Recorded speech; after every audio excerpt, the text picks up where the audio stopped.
News every 15 minutes, weather every 10, and sports twice an hour. Newstalk, KGVO, AM 1290 and 101.5 FM. You're listening to Montana Morning with Peter Christian. A kidnapping in Ravalli County ends peacefully. Good morning, everyone. It's Montana Morning for Wednesday, February 10th, 2016. Right now we have dense fog in the Missoula Valley blanketing the area. We have 19 degrees. And our newscast this morning sponsored by Dig It Excavating. They bring 30 years of excellence to every job. Call 214-4292. This morning's top story, Ravalli County Sheriff Chris Hoffman announced that Sherry Frost, the subject of an endangered and missing persons notification early yesterday, was returned and is now safe. Hoffman said the incident began early yesterday morning. An adult female being apparently taken against her will from the driveway of a friend as she was leaving for work this morning. As deputies began their investigation, the indication was that the individual that took her this morning was her estranged husband. After enlisting several agencies in the search for the missing woman, including 2 Bear Air from Whitefish, Hoffman said the search ended suddenly. Fortunately, early this afternoon, the subject of our investigation, Kevin Roy Frost, turned himself in at the front lobby of the Ravalli County Sheriff's Office, and we discovered our victim, Sherry Frost, being treated at the hospital. Hoffman said Frost is in the Ravalli County Jail, charged with aggravated kidnapping and partner or family member assault. He'll appear in justice court tomorrow. The woman's condition is unknown, although we do know the injuries were not life-threatening. A man who was convicted in the 2014 killing of a Cascade County Sheriff's deputy has been indicted on federal drug and weapons charges. Adam Sanchez pleaded not guilty yesterday to a charge of possession and intent to distribute methamphetamine and possession of a firearm in furtherance of a drug trafficking crime. The federal grand jury returned the indictment in December, but it was sealed until Sanchez's appearance in district court in Great Falls. Sanchez was sentenced in December to life in prison without parole for the death of 33-year-old Deputy Joe Dunn. A jury had convicted him of deliberate homicide in state court. Authorities say Sanchez's vehicle struck Dunn as Sanchez was leading officers on a high-speed pursuit between Great Falls and Geyser. Missoula police still searching for suspects in an odd burglary incident that was reported early Sunday morning. According to Public Information Officer Travis Welsh, multiple businesses were hit overnight. A business in the 400 block of Expressway, actually a series of businesses, each entered and ransacked, for lack of a better word. Some items taken as a result, not many, I guess, as you would expect out of the different businesses. We are in the process of processing evidence that we recovered and trying to determine if we can see who's responsible. It appears safes were targeted in each business, but one of the odd features is the items that were taken. Our office equipment type stuff was taken. The most significant thing was that it appeared that they looked everywhere for whatever it was that they were looking for or for anything of value. They, threw papers around, emptied out file cabinets, moved things around from one place to another, took things from one business, left them in another one. Anyone with information asked to call Crime Stoppers at 721-4444. The Bureau of Indian Affairs is now investigating after a pedestrian was struck and killed by a pickup truck in Pryor. The Billings Gazette reports Montana Highway Patrol was notified Monday that a 44-year-old Pryor woman was killed by a Ford F-150 pickup. Highway Patrol dispatch said the 59-year-old woman driving the pickup was not wearing a seatbelt, but was uninjured in the collision. 2 children were also in the vehicle and escaped without injury.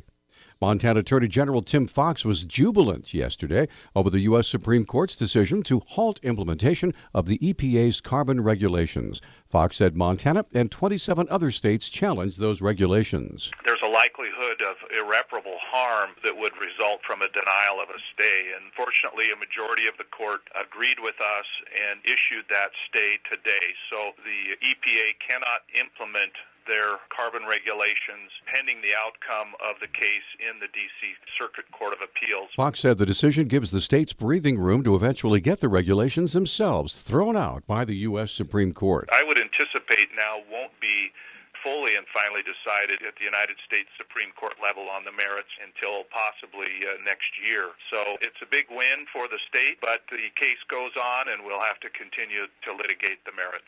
Fox said the ruling will prevent Montana families, energy workers, businesses, and public agencies from bearing the burden of excessive regulations that he believes will be overturned ultimately. A Flathead high school wrestler won't compete in an upcoming state tournament after a judge upheld the Montana High School Association ruling that deemed him ineligible for the 138-pound weight class. The Daily Interlake reports that the judge delivered his ruling Tuesday in the case of sophomore Peyton Hume, Montana's top-ranked 138-pound Class AA wrestler. Peyton's father had filed a lawsuit claiming the school wrongly advised his son he was able to compete in Friday's tournament at 138 pounds, although records showed he had competed in the 145-pound weight class for most of his events.